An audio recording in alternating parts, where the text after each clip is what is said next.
Alex Smith recently was doing an interview with NBC Sports Bay Area, and he spoke about Brock Purdy, Trey Lance. Why don't you tell the good people who watch our show, the millions and millions around the world, what he said?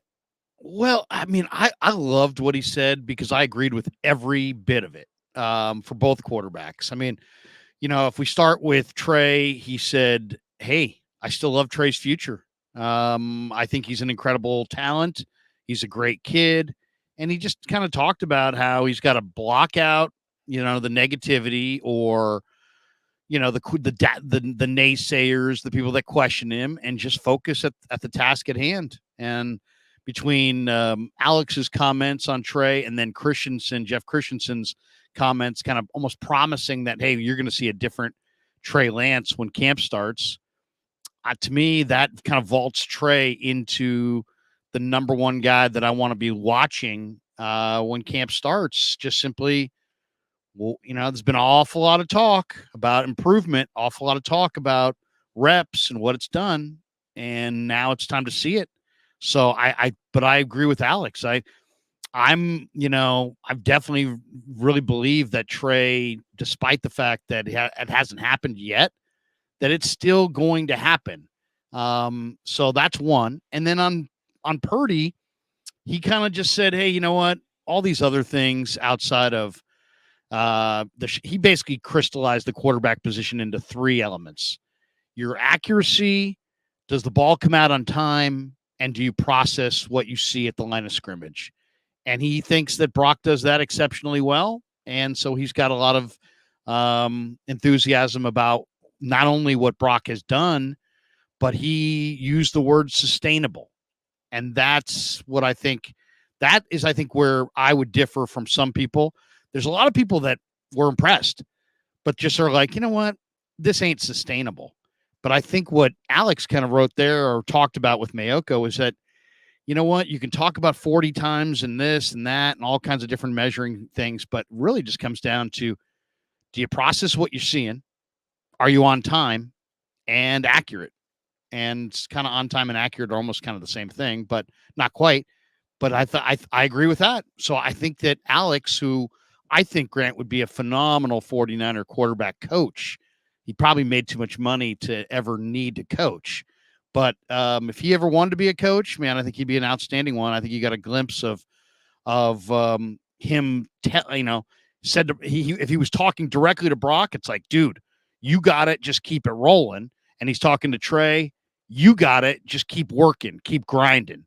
And I kind of believe that he's right. I think the Niners have, and you and I and me and Jesse have gone back and forth on the franchise quarterback. And, you guys both are in the mode of, franchise quarterbacks are super rare. And if you had to go one way or another, you'd go that neither of these guys is franchise quarterbacks. I personally disagree. I think we're seeing two franchise quarterbacks, and we're picking the warts on both of them. But in reality, I think when it's all said and done, you're gonna have two guys that you can win games with. So I mean, I thought Alex's comments to Mayoko were really insightful. Yeah, I appreciate how positive Alex Smith is because I feel like it was a while ago. I mean, I was in high school when they drafted Alex Smith, but he was just buried under an avalanche of negativity from people who didn't really know what they were talking about. I mean, I didn't like Alex Smith when I was in high school and college. I talked He a lot about wasn't good.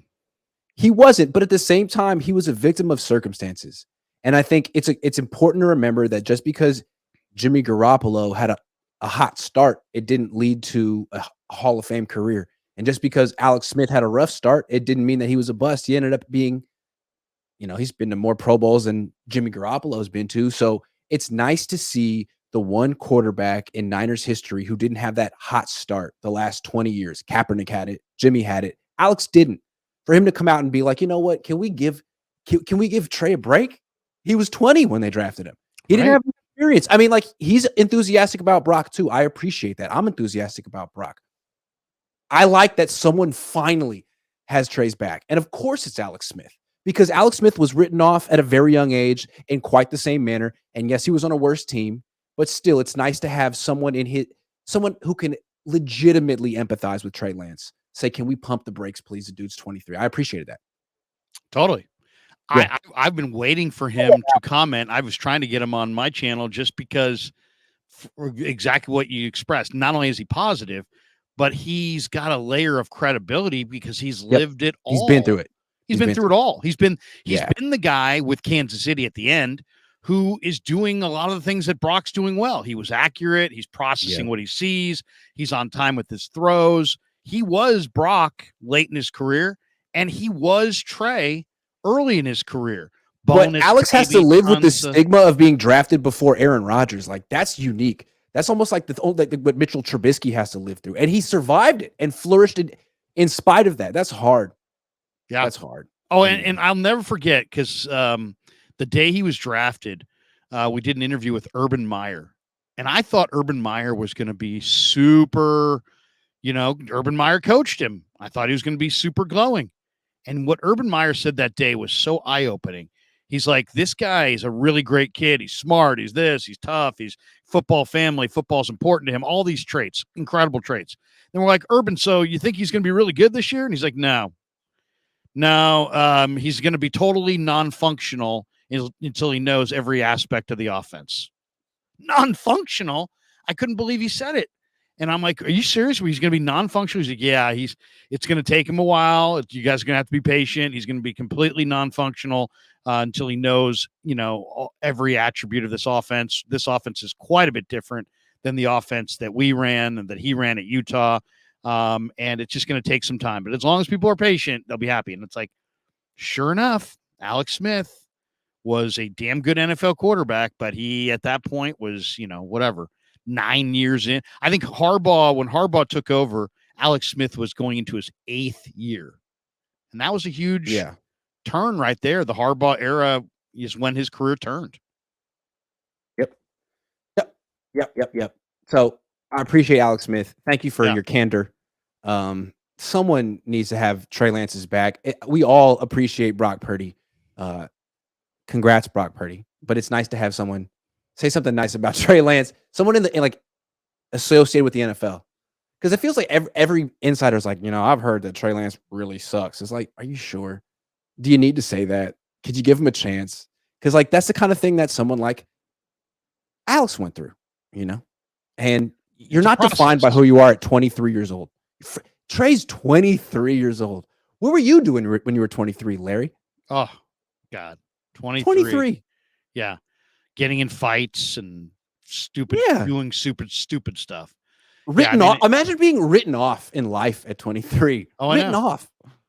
Just doesn't have it. Anyway. Oh, I know. I mean, the pushback that I've had to give on both fronts, the people who are like, Purdy was lucky, he's coming back to earth and he's going to suck. What? That makes no sense. And then Trey's a bust. He's a bust, and he's never going to amount to anything. He's never going to. He just can't do it. It's like, based on what now? I mean, it's like we just unfortunate. And I'll tell you the real disservice is to both these guys, because there's nobody who should be ripping what Brock Purdy did last year, but people are, and the reason they are is because they feeling force-fed Brock Purdy as the savior, as the guy, and they want to pause and say, hey, you know what? Let's see more. And so they're pushing back on Brock Purdy, but it really I don't think anyone's ripping Brock Purdy. I don't think anyone's ripping Brock Purdy. Well, no, but I mean, people have pushed back and just said, I guess the word that Alex used, that I would say is a consistent theme of the people that don't believe in Brock Purdy, is Alex thinks what he's seen with Brock Purdy is sustainable, where lots of people have suggested that what Brock has done for a myriad of reasons is not sustainable. And that part, I think, is a disservice to him, because it kind of makes it look like, hey, man, beginner's luck. And then people will point to Jimmy, and Jimmy got off to a great start and then kind of petered out. And God knows that a lot of people point to Kaepernick. Kaepernick got off to an awesome start and, didn't put in the work or petered out. Or they made adjustments to him and he didn't adjust back. But anyway, I just think that these guys have been done a disservice, because in reality, Trey was the rawest quarterback to be drafted maybe in our lifetime. And nobody's really championing that idea. It's like he's not ready. He's not ready. He's not ready. It's like, okay, you do know that you drafted a very, very raw player. So the fact that he's not ready, it shouldn't be like, oh my God, it's a nightmare. It's like, no, there was a chance of this, and now we're seeing it. The question is, does he get better? Does he continue to get better? We're going to find out this summer, right? And I expect him to be a whole lot better.